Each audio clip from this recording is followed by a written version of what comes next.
একসময় তাকে নিয়ে কার্যত পশ্চিমবঙ্গের দিক সেই ইউপিএন বিশ্বাস, যিনি বাংলার একজন আইকন হয়ে উঠেছেন, বাঙালির গর্ব। তিনি নিজেকে দাবি করেন নমসূত্র সম্প্রদায়ের তিনি প্রতিনিধি। সেই নমসূত্র মানুষদের গর্ব উপেন বিশ্বাস সাংবাদিককে চিঠি লিখেছেন ভারতের স্বরাষ্ট্রমন্ত্রীকে, লিখে তিনি সিএ লাগু করার জন্য এই আইনের জন্য কেন্দ্রীয় সরকারকে এবং তিনি বলেছেন সত্তর সিএকে কার্যকর করতে হবে। তিনি আবেদন করেছেন। নিঃসন্দেহে আমরা রাজ্য বিজেপির পক্ষ থেকে উপেনবাবু এই পদক্ষেপকে ভাগ তাই মুখ্যমন্ত্রী।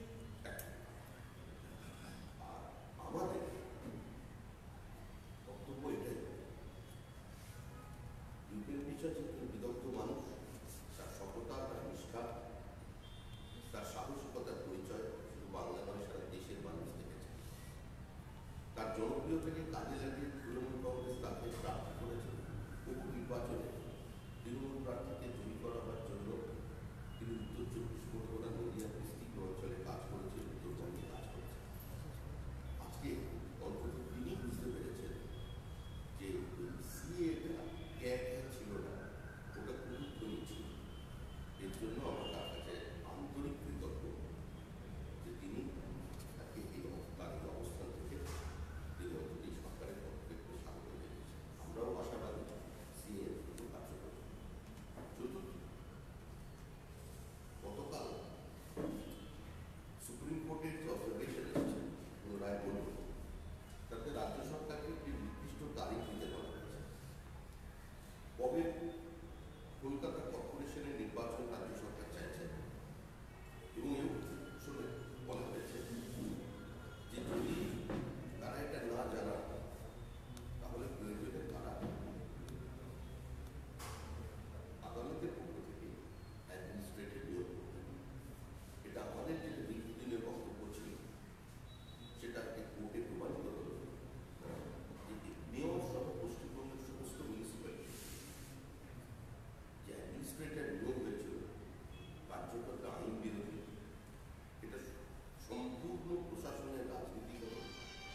প্রশাসক আর দলীয় কর্মীর মধ্যে এ রাজ্যে বর্তমানে কোনো পার্থক্য নেই।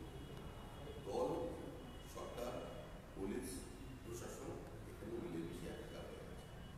আমরা আশা করব পশ্চিমবঙ্গের মানুষ, বিশেষ করে সাংবাদিকরা, অন্তত আমাদের এই বক্তব্যটাকে দীর্ঘদিন আমরা আপনাদের কাছে রেখেছি এবং গতকাল হাইকোর্ট সুপ্রিম কোর্টের অবজারভেশনের পর সেটা মানুষের কাছে নিয়ে আসবে।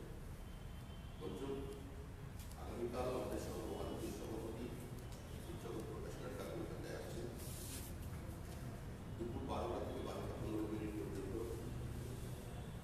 তাকে স্বাগত জানানো হবে কলকাতা এয়ারপোর্ট নেতাজি সুভাষচন্দ্র বোস এয়ারপোর্টে।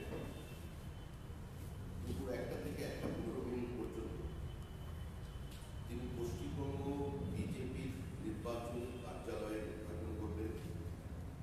1:15 থেকে 2 পর্যন্ত তিনি 9টা জেলা কার্যালয়ে উদ্বোধন করবেন।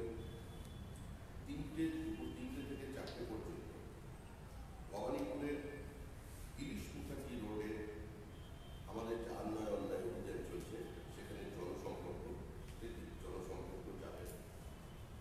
4:35 থেকে 4:50 পর্যন্ত কালীঘাট মন্দিরে তিনি পুজো দিতে যাবেন। পরের দিন 10 ডিসেম্বর 4টে থেকে 4:35 পর্যন্ত প্রেস কনফারেন্স আছে। প্রেস কনফারেন্সের জায়গায় রেডিও স্টেশন গ্রাউন্ড ব্যবহার। এছাড়া তার দুদিনের মধ্যে যে কার্যক্রম থাকবে সেটা একান্তই সাংগঠনিক, সেগুলো আমরা জানাচ্ছি। আর যে কটা প্রোগ্রাম জানালাম এখানে সম্পূর্ণ প্রেস অ্যাক্সেস। কালীঘাটের বন্দি পরিসর অত্যন্ত ছোট হলেও যেভাবে আপনাদের কাছে খবর পৌঁছানো যায় তার লাইভ কভারেজ পাঠানো যায়, তার জন্য বিভিন্ন ব্যবস্থা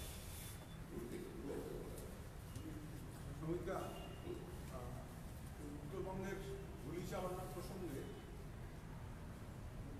আজকে একটা মন্তব্য করেছেন, তার একটা প্রতিক্রিয়া চাইছি আপনার কাছে।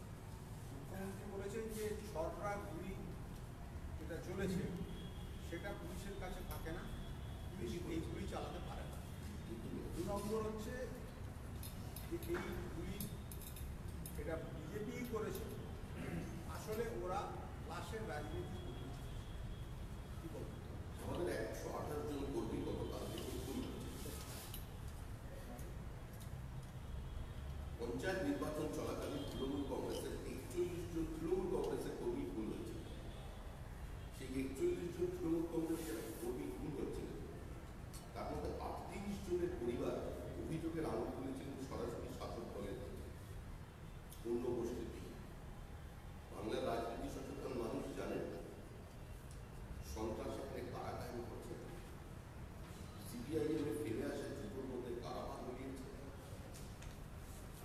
বিজেপি কর্মী আন্দোলন করতে গিয়ে বিজেপি কর্মীকে ছড়রা গুলি চালিয়ে মারছে। আমার মনে হয় সুস্থ মস্তিষ্কের মানুষকে কোনো অসুস্থ মানুষ এই তত্ত্বে বিশ্বাস করছে। পুলিশের মধ্যেই তৃণমূল কংগ্রেসের সমাজ বিরোধীরা ঢুকেছিল, পরিকল্পিতভাবে যোগ বা আক্রমণ করেছে বিজেপির ওপরে, আর তার কারণেই আমাদের কর্মী অকালে মারা গেছে। কিন্তু আপনারা কি মনে করেন এটা পুলিশের কাছ থেকে গুলিটা চলেছে? কোথা থেকে গুলিটা কোথা থেকে আসে? একদম মিছিলের প্রায় সামনের দিকে ছিলেন গুলের রায়, কোথা থেকে গুলি আসে? কিন্তু এই কোনো জায়গা থেকে এর আগে পুলিশ বলেনি যে ছাদের উপর থেকে কেউ গুলি চালিয়েছে। পুলিশের পক্ষ থেকে কোনো স্টেটমেন্ট নেই যে পুলিশের দিকে কোনো গুলি চালানো হয়েছে। না গতকালকে তারা বলেছেন, না গতকাল গভীর রাতে বলেছে, না আজকে সকালবেলায় যে গুলি চলেছে এরকম কোনো উল্লেখ নেই। যা গুলি চালানো হয়েছে, টিয়ারগ্যাস ফেলিং হয়েছে, লাঠিচার্জ হয়েছে, ওয়াটার ক্যানন চলেছে, সমস্ত পুলিশের দিকে। পুলিশ তো কালকে বিবৃতি দিয়েছেন, আপনার চ্যানেল কর্তৃপক্ষ ধরে দেখাচ্ছেন পুলিশের বিবৃতিতে পুলিশ বলেছে কোনো লাঠিচার্জ হয়নি, আর একই সঙ্গে আপনার চ্যানেল দেখাচ্ছে ছাদের উপরে উঠে গিয়ে মানুষ শুয়ে আছে তাদের পর্যন্ত পুলিশ মারছে। পুলিশ বলে স্থানীয় অধিবাসী যাদের সঙ্গে আন্দোলনের কোনো যোগ নেই, যারা বিজেপি নয়, অরাজনৈতিক সাধারণ মানুষ যারা ওখানকার অধিবাসী বাস করে, তাদের উপরে পর্যন্ত পুলিশ লাঠিচার্জ করে। আরেকটা বিষয় যে সুব্রত মুখোপাধ্যায় যে সাংবাদিক সম্মেলন করে বলেছেন যে বিজেপির একাধিক ব্যক্তি শর্টগান ক্যারি করছিল, ময়না তদন্তের রিপোর্টে বলা হয়েছে শর্টগানের আঘাতে মারা গেছে। এবং উনি এটাও বলেছেন যে এটা খুব দুঃখজনক যে নিজেদের গুলিতে নিজেরা মরে গেল, যে বিজেপির লোকেরাই গুলিটা করেছে এবং তাদের গুলি লেগে আহত হয়, তারপরে সে নিহত হয়। আরও বলেছে যে উদ্দেশ্যটা ছিল পুলিশকে গুলি করে প্রভোকেশন তৈরি করা, যাতে পুলিশ পাল্টা গুলি চালায়, তার ফায়দা তোলা রাজনীতি। বলছে বিজেপি তারা দক্ষিণপন্থী দল, তাদের কাছ থেকে এই ধরনের জিনিস আমরা আশা করি না, এগুলো তো বামপন্থীরা করে। নির্দিষ্টভাবে যে লাশের রাজনীতি করার যে অভিযোগ সেইটা নিয়ে বলছি, যেটা দীপকও বলছে, মুখ্যমন্ত্রীও বলেছেন, যেটা লাশের রাজনীতি। বাংলার রাজনীতির সবচেয়ে বর্ণময় চরিত্র হচ্ছে সত্যি, ফিরেও নহে পারেন নহে, উনি থাকেন মাঝখানে। উনি আজকে এই বিবৃতি দিচ্ছেন, উনি এরকম ধরনের বিবৃতি দিয়ে দেবেন, আবার 1 মাস পর অন্য কোনো বিবৃতি দেবেন না, সেটা তখন আপনি ওনার কাছে কিন্তু এই লাশের রাজনীতি করাটা নিয়ে সুনির্দিষ্টভাবে যেটা বলছে, বিজেপি লাশের রাজনীতি করতে চাইছে। আসলে ভারতবর্ষের মধ্যে বিজেপি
মানুষের ছাদের উপর দাঁড়িয়ে দেখছিলেন তারা সাক্ষী আছে যে কিভাবে সকাল থেকে ওটা শিলিগুড়িকে কার্যত একটা দ্বীপ বিচ্ছিন্ন দ্বীপ বানিয়ে পুলিশ চারিদিক থেকে বিক্রি করছে।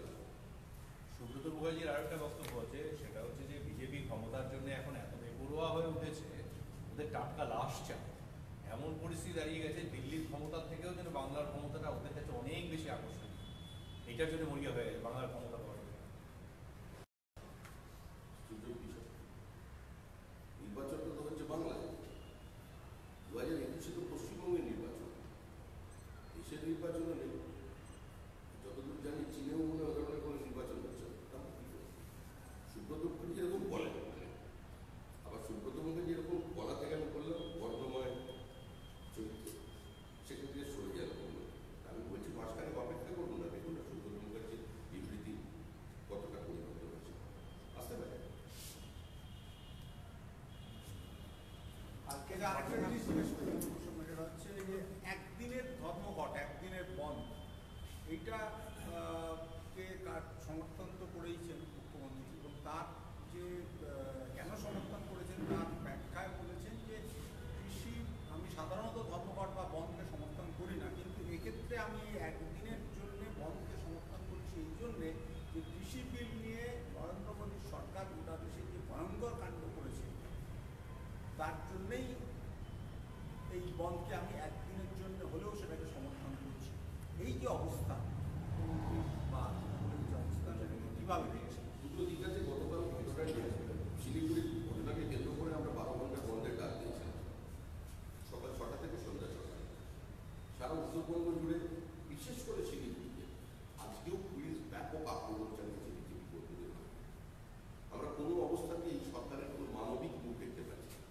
তৃণমূল কংগ্রেসের জন্ম আন্দোলনের মধ্যে, তৃণমূল কংগ্রেসের জন্ম বন্ধের মধ্যে। আজকে তৃণমূল কংগ্রেস বন্ধ পছন্দ করছে না। ভারতবর্ষে এই মুহূর্তে সবচেয়ে অসহায় যাদের অবস্থা, সবচেয়ে করুণ অবস্থা হলো পশ্চিমবঙ্গের কৃষক। আজকে তারা বলছেন সারা দেশের অবস্থা নিয়ে। নিঃসন্দেহে সরকার একটা নীতি নিয়েছে, একটা পদক্ষেপ নিয়েছে। যারা আজকে বিরোধিতা করছে অতীতে তারা এটা ওঠাতে চেয়েছে, গতকাল কংগ্রেস এবং বিশেষ করে এনসিপির কোনো নৈতিক এবং রাজনৈতিক অধিকার নেই এই বন্ধকে সমর্থন করা বা এই নিয়ে সরকারের সমালোচনা করা। এক, দুই হচ্ছে শুধু বিরোধিতার জন্য বিরোধিতার জন্য। পশ্চিমবঙ্গের জমির যে চরিত্র, পশ্চিমবঙ্গের কৃষকের যা অর্থনৈতিক এবং সামাজিক অবস্থা, তার সঙ্গে পাঞ্জাবের কৃষকের আর্থসামাজিক অবস্থার কোনো মিল নেই। ওই প্রেক্ষিতে দাঁড়িয়ে তিনি কৃষকের সরকারকে বিরোধী দল হিসেবে তার বিরুদ্ধাচারণ করবেন। কিন্তু পশ্চিমবঙ্গে যে কৃষকরা ডিস্ট্রেস সেল করছে, পশ্চিমবঙ্গে যে বোরো চাষের দাম পাচ্ছে না, আগুন ধান ফলাতে ভয় পাচ্ছে, আলু চাষিদের এই করুণ অবস্থা, আর এই সমস্যাগুলো সমাধান করুন প্রধানমন্ত্রী কিষাণ সম্মান নিধি। এখানকার দরিদ্র কৃষকরা 12,000 টাকা পেতেন 2 কিস্তিতে, সেটা শুধুমাত্র মানে ইগো স্যাটিসফাই করবার জন্য সেটাকে বন্ধ করে রাখা। শুধু মোদী বিরোধিতা, শুধু কেন্দ্র বিরোধিতার কারণে আজকে পশ্চিমবঙ্গের কৃষকরা বঞ্চিত হচ্ছে। আজকে সিঙ্গুর নিয়ে যে কথা বলা হচ্ছে, সিঙ্গুরের কার্যত সাময়িক কিছু অর্থনৈতিক লাভ দেখতে পাবে, সিঙ্গুরের কার্যত কৃষকরাই দিনের শেষে প্রতারিত হয়ে গেছে। তারা জমি ফসল পেয়েছে, তারা পোকার মারা শিল্প পেয়েছে, তার কর্মসংস্থান বলছি মুখ্যমন্ত্রী বলেছেন যে বিজেপি অপপ্রচার করে, আমরা ঝড়ের বেগে উন্নয়ন চাই, আর বিজেপি ঝড়ের বেগে মিথ্যে কথা বলে, মিছিল করে এসে নিজেই নিজের লোক মানে। বললেন সব কথাকে উত্তর না, মুখ্যমন্ত্রীর প্রত্যেক কথা প্রতিক্রিয়া দেওয়ার মতো রাজনৈতিক উচ্চতা বা দৃষ্টতা কোনোটাই আমার নেই। ওনার একটা নিজস্ব বলার স্টাইল আছে। আজকে সবাই উনি বলেছেন যে আমাদের সরকারই থাকবে আগামী দিনে, আপনাদেরকে আমরা বিনামূল্যে রেশন দেব। আর বিজেপি তো সব বিক্রি করে দিচ্ছে, ব্যাংক উঠিয়ে দিয়েছে, কোথায় যাবে গরিবরা? আসানসোলে জিতে বিজেপি কি করেছে মানুষের জন্য? আমরাই থাকবো, আমরাই আপনাদেরকে বিনামূল্যে রেশন দেবো। কি বলবেন? মানুষ শেষ চলে যায়, বিদায় বেলায় সমস্ত মানুষ থেকে মনস্তাত্ত্বিক ব্যাপার, এর বাইরে কিছু তৃণমূল সরকারটা চলে গেল।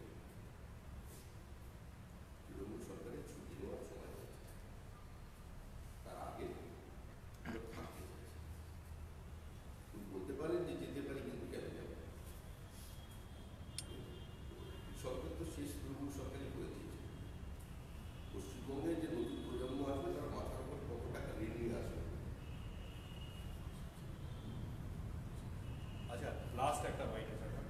সেটা হচ্ছে আজকে স্বাস্থ্যসাথী প্রকল্প দেখতে গিয়েছিলেন মুখ্যমন্ত্রী। স্বাস্থ্যসাথীর শিবির কেমন চলছে তা দেখতে মেদিনীপুরে ডিএম অফিসে যান। তারপর রানীগঞ্জে সবাইকে বলেন যে স্বাস্থ্যসাথীর সাফল্য এখানে অভূতপূর্ব। আরেকটা হলো গতকাল দক্ষিণ চব্বিশ পরগনার এক তৃণমূল নেতা মঞ্চে দাঁড়িয়ে বক্তৃতা করতে গিয়ে বলেছেন যে স্বাস্থ্যসাথীর কার্ড আমরা দিচ্ছি গরিব মানুষকে, যাদের দিচ্ছি তারা যদি অন্য পার্টিতে যান বা অন্য পার্টির ঝান্ডা ধরে তাহলে সেটা আমরা সিজ করে নেব। এটাই তো তৃণমূল, একদম সত্য কথা বলেছে। যেভাবে তৃণমূল সরকার তো কোনদিন পশ্চিমবঙ্গের রাজ্য সরকার হয়ে উঠতে পারে, যেভাবে তৃণমূল সরকার তার সরকারটাকে, তার পঞ্চায়েত, তার মিউনিসিপ্যালিটিকে, জেলা পরিষদ সমিতিকে পরিচালিত করে থাকে, সেই পদ্ধতিটা খুব সুন্দর একটা প্রতিফলন হয়েছে এই বক্তব্যের। উনি কোনো অন্যায় নয়, উনি ঠিক বলেছেন। এটাই তৃণমূল, এটাই ওদের পথ, এটাই ওদের পথ, এটাই ওদের শক্তি। মুখ্যমন্ত্রী স্বাস্থ্যসাথীর সাফল্য বলছেন, আপনারা কি বলছেন? মুখ্যমন্ত্রীর আগে বলেছিলেন 7.5 কোটি মানুষকে অলরেডি স্বাস্থ্যসাথী কার্ড দিয়ে দেওয়া হয়েছে। তাহলে এখন এত মানুষ কোথা থেকে আসছে, সাফল্যের কথা কোথা থেকে আসছে? পশ্চিমবঙ্গের অর্থনীতিটা টেরিবল বেস। আমরা অর্থমন্ত্রী বলতেন আমরা পাপ চক্রের মধ্যে ঢুকে পড়েছি, সিপিএম এর পাপের কারণে। আজকে এটা পাপ কি পুণ্য আমি জানি না, কিন্তু 1,93,000 কোটি টাকা, 5 লক্ষ কোটি টাকা ঠিকানা ছাড়িয়ে গেছে। আচ্ছা, এই কালকের ঘটনার পরিপ্রেক্ষিতে আপনারা কি হাইকোর্টে যাচ্ছেন? আমরা একটা ডেটে কোনো সিদ্ধান্ত নিই। একটা কথা বলছি, নন্দীগ্রাম আন্দোলনের সময় যেদিনকে গুলি চালানো হয়েছিল সেদিকে দেখা গেছিল কিছু লোক হাওয়াই চটি করে হোমগার্ডের পোশাক পরে বন্দুক হাতে ছিল। সেই জিনিসটা ফোকাস হওয়ার পরে যা সিবিআই এনকোয়ারি হয়, সিবিআই এনকোয়ারিতে যা ধরা পড়ে যে ওরকম ছিল, যার পরিপ্রেক্ষিতে রাজ্য ক্যাডারের আইপিএস এর বিরুদ্ধে ওরা চার্জশিট দিতে চায়, কিন্তু রাজ্য সরকার অনুমতি দেয়নি। তা আপনাদের কি মনে হয় যে সেই রকমই ঘটনা এক্ষেত্রেও? কালকের